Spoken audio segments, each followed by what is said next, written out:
If you're a lawyer wanting to grow your practice through digital marketing, you've come to the right place. You're listening to the SEM Dynamics Lawyer Podcast, Episode 1.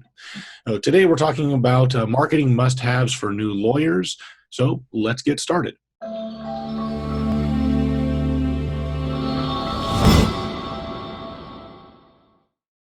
Hey everybody, my name is Matthew Post. And I'm Masha and Matthew. And welcome to the SEM Dynamics Lawyer Podcast. And this is our pilot podcast, so thank you for joining us for this new adventure of ours. For show notes, lawyer marketing resources, and links to the various social media accounts, you can go to our website, semdynamics.com. Again, our website is semdynamics.com. So let's go on and get into the show. This show is based around the new lawyers, and as a new lawyer, what do you need to be able to adequately market yourself online? And really what we want to set is a strong foundation for your future. I know that we have a variety of different ideas as to what may be the most important aspects, but I think, Masha, you'd agree that the first thing as a new lawyer, to be able to market yourself, you have to have a Yelp account, certain listings online, right?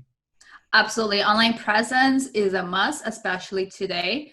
And the easiest thing to start with is building your own website. However, before you even start with your website, set up a Yelp account, a Google My Business account, just so you at least have some presence while you're working on your site. Yeah, I think you're right there with Yelp is pretty much the go-to. Google My Business takes a week or two you have to get the postcard in the mail and verify yourself and kind of jump through a few hoops. But Yelp is a little more straightforward.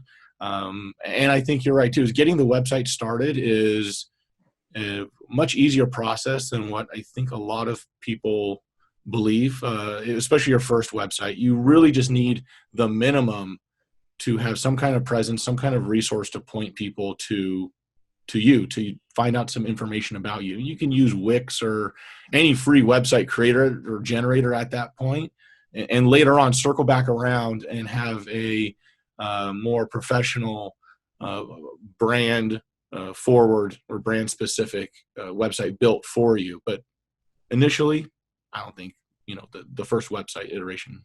Yeah, I completely agree. Yeah. I think when building a new website, a lot of new attorneys get really caught up with the big law firms, what they're doing and all the pages they have. And something to kind of keep in mind, you can always add to it. Website is never done. It's an ongoing process. And especially what we're seeing a lot with the new law firms, think of it as your first business card. Talk about who you are, what you do. Few pages is a good start. And then you just add to it as you grow. And when building websites, content is important. And a lot of law firms spend a lot of money on their content. So when you're new, that might be something you want to cut corners on. And I really think investing in someone to write your content, even if you write it yourself, you just have someone improve on it, is really important. Yeah, and really the first step, let's say you're ready to go, you're ready to venture out and start the firm on your own, right? And start your own practice. I think of the strongest foundation that I've seen is just taking it on as if it was a business. So you'd start with a business plan, you'd start with a marketing plan. Just like you were saying, you spend some money on content and all that good stuff, but before you know how much you're going to spend or what you're going to spend what on, you need to have a budget. And to have that budget and to recognize it, I think it comes back to the marketing plan and knowing what you're going to do and identifying your target market. There's some free resources out there to do that. It doesn't need to be a very sophisticated, 50, 100-page plan. It can be just your ideas and, you want to spend X amount of dollars to acquire however many leads, and here's what your expectations are, and how are you going to do that? And that's really the basics of a marketing plan. Definitely. So let's kind of take it back. As a new lawyer, you're going to come in, let's start working your website. while your website is in progress, because it does take time. If anyone tells you they can do it in a couple of days, probably they're not going to do a good job. So let's be realistic here. So while that's happening, what can you do in the meantime?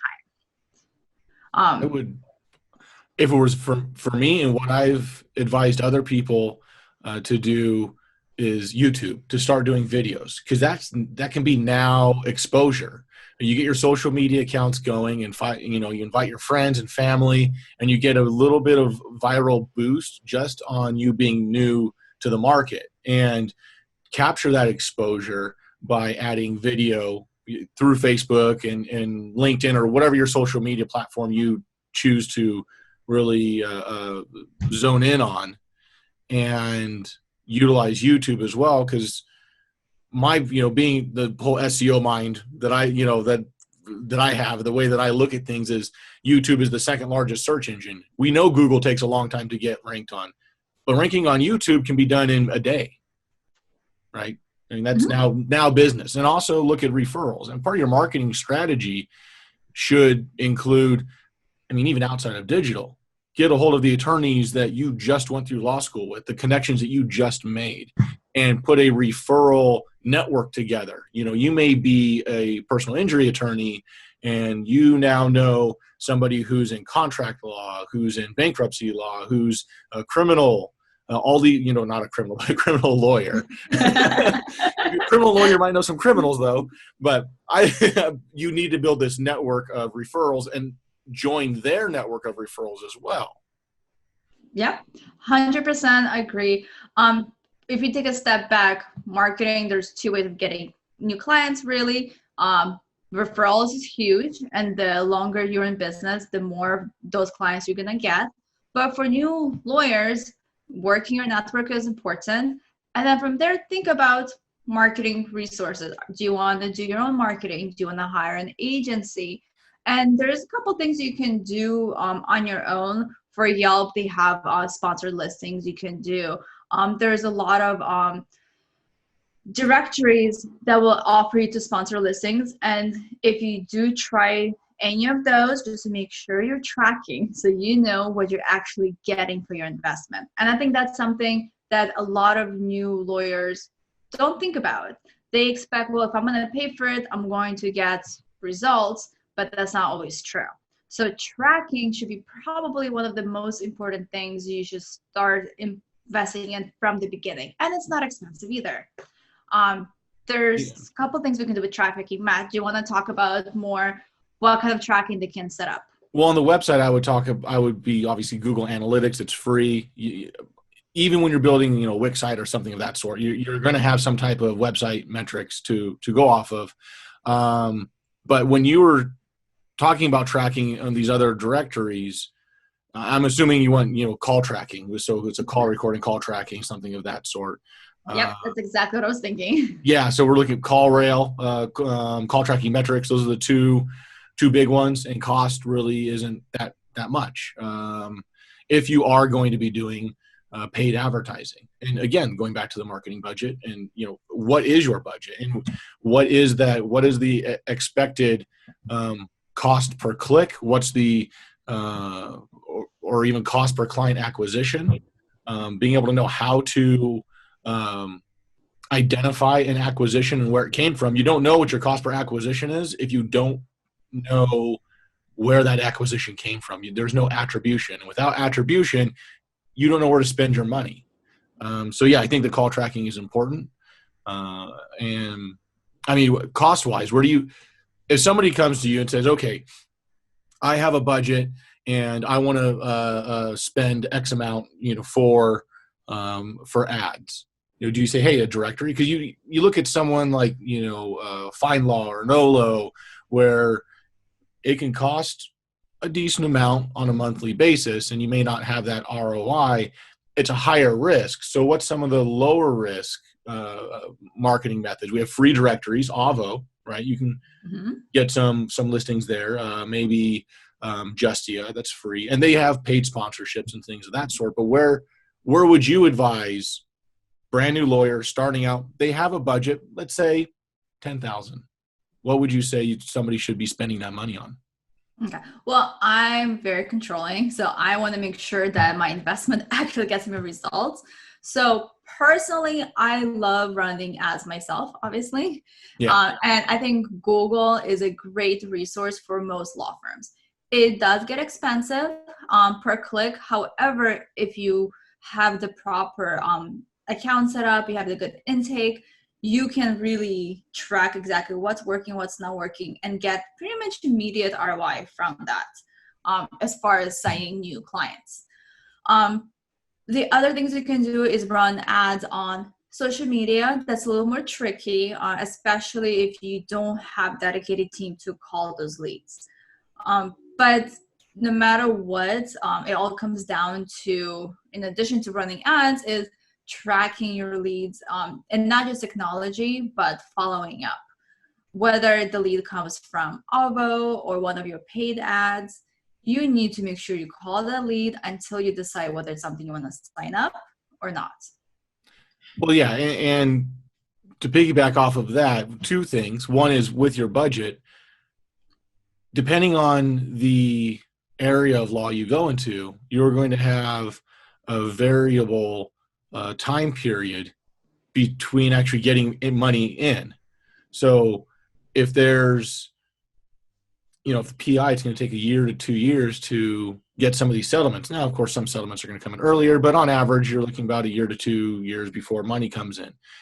If you're spending 10,000, that has to be able to take you until you start getting ROI, right? Just so that you have to get the money coming in and be able to wait out that time period.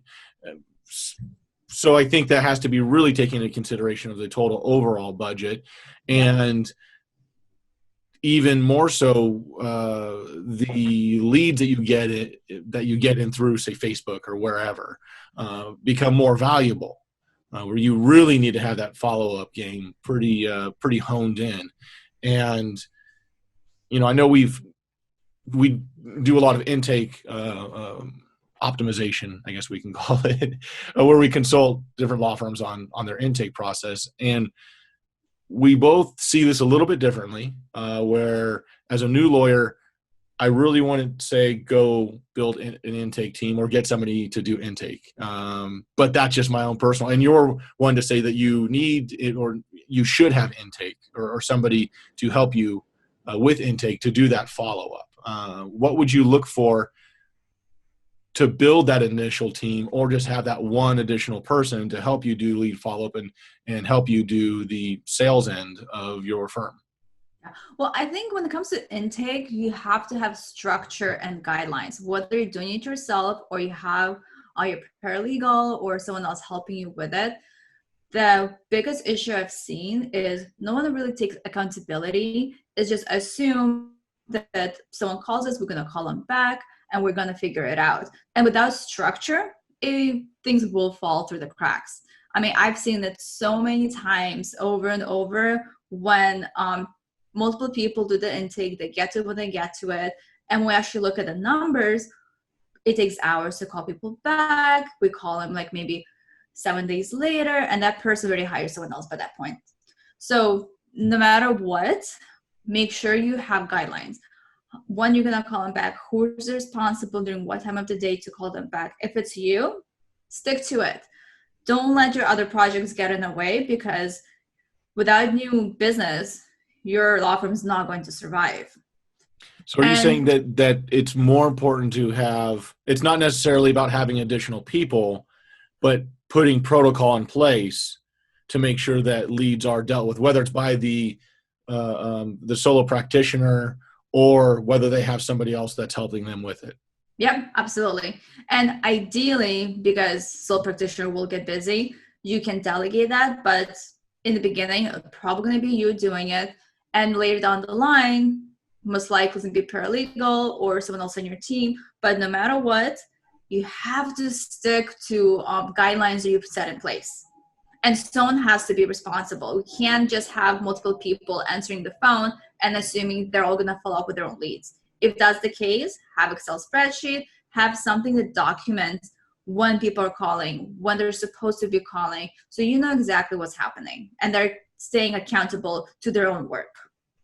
Yeah, and I think that's a smart idea with having that protocol and having those procedures in place for lead follow-up, or really anything that you're doing in business, is going to be beneficial. It's going to just make the firm more efficient. And I like you, I see the corners are often cut in intake, and that's the initial exposure that people have to your firm.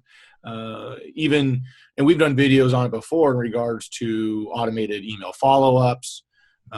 Some of those things that may be a little more advanced for somebody who's just starting. I mean, it's day one, just starting, but those at least an email follow-up for conversations that take place should occur, whether it's manual or some automated method, just as a way of communication, as a way of letting people know, the potential customers, that you've heard their concerns, you're listening to them, and you're there for them, whether they choose to use you or not. But it's a way for you to stand out and really bring additional value.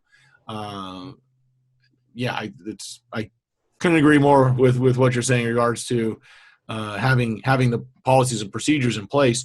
But for somebody just starting, do you think that having the ability to scale by utilizing an additional person for your intake is important to set up, right away? Or at what point should that be set up? The moment you realize you can't handle it on your own, it should be set up. Personally, the second you hire someone to be part of your firm, so you're not the only person picking up the phone, they should be responsible for the intake. And the reasons when they're calling and someone just wants to talk to an attorney, it'll be nice to be able to transfer over. It's a nice touch, not required. So are you saying, okay, so busy, are you saying 5 minutes? Because I know, ideally you want to get hold of someone within 5 minutes, right? That's like the magic number. And ideally you're getting hold of them in 30 seconds.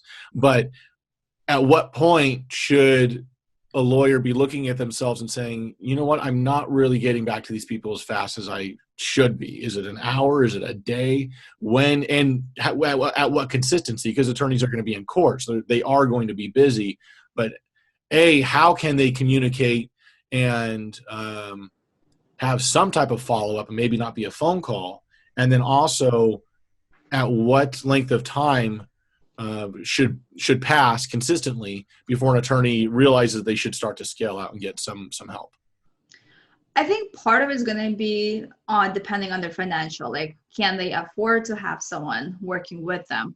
And call centers could be a great way to help with some of the stress. Another thing you can do is maybe have some of the CRMs, like automatic text messages, drop emails if you haven't been able to get hold of someone. So there are tools you can use that will help you get back to people. But ideally, if you're taking a few hours to call someone back, you should fire yourself. I would say you need help at that point. But once again, solo practitioners, they're starting out, might not be realistic. So as soon as you can, that'd be the first thing I would have someone help you with. Okay. Now, shifting a little bit from intake over to going back to some of the social media accounts, which accounts should an attorney sign up for? Because here's the thing, it can be overwhelming. You can have, 4 or 5 different social media accounts, and nobody really posts to those consistently. And still have time to do their job. But how do you identify which social media accounts you should be posting to, and kind of what's the rate of communication? Yeah, so I think it all comes down to where are your clients are. So if you're business to business, LinkedIn definitely would be something I would focus on. Otherwise, Facebook and Instagram are the top biggest. YouTube is a big one, so if you have time to make videos. Generally, it's good to claim your account name as your business name when you're getting started, just so that later down the line, if you want to have the account, you can use your name. But other than that, focus on 1 to 2 accounts. Use one of those scheduling tools such as, I can't even think of any names right now. Buffer, Buffer. Yes. Yeah, there's a couple. Buffer's the big one though. Yeah. Yeah. Do a few posts. Really try to add value. I think it's more important about providing good information, showcasing what you're doing. Doesn't have to be posted every single day. You don't have to constantly post blogs on every single one. But once in a while, maybe a few times a month to get started. And as you have more time, you can do it more often, or you have someone else do it for you later down the line. But just so people get to know who you are, what you do, create presence, and to create authority, which is a big one. And one of the things I've seen a lot of successful law firms do is provide information. They'll do quick videos on their phone. They'll talk about some of the things that are encountered on a daily basis. For example, when they talk to insurance companies, some of the questions our clients asking them, and just provide information. It's very simple. Don't overthink it. Yeah, and I think what you're saying really holds true in the fact that,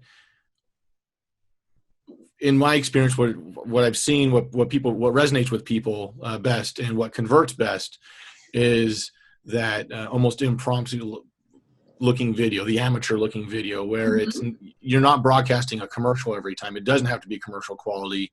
It's grabbing your cell phone and saying, hey, I just got out of court. I dealt with this situation, and I think you guys should know this. Here it is. What ABC, or if you get off the phone with a client and you've heard the same question multiple times, jump onto Facebook Live and let people know what the answer to that question is.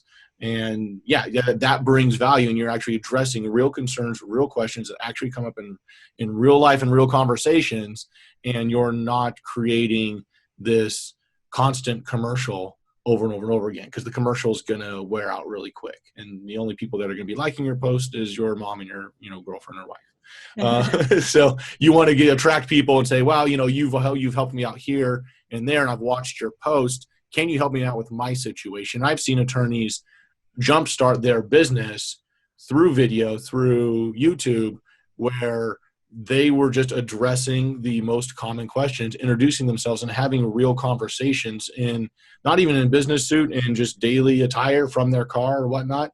And they started to sign clients almost immediately by taking that route of showing them that they are a real person and they're not just somebody that's in a commercial.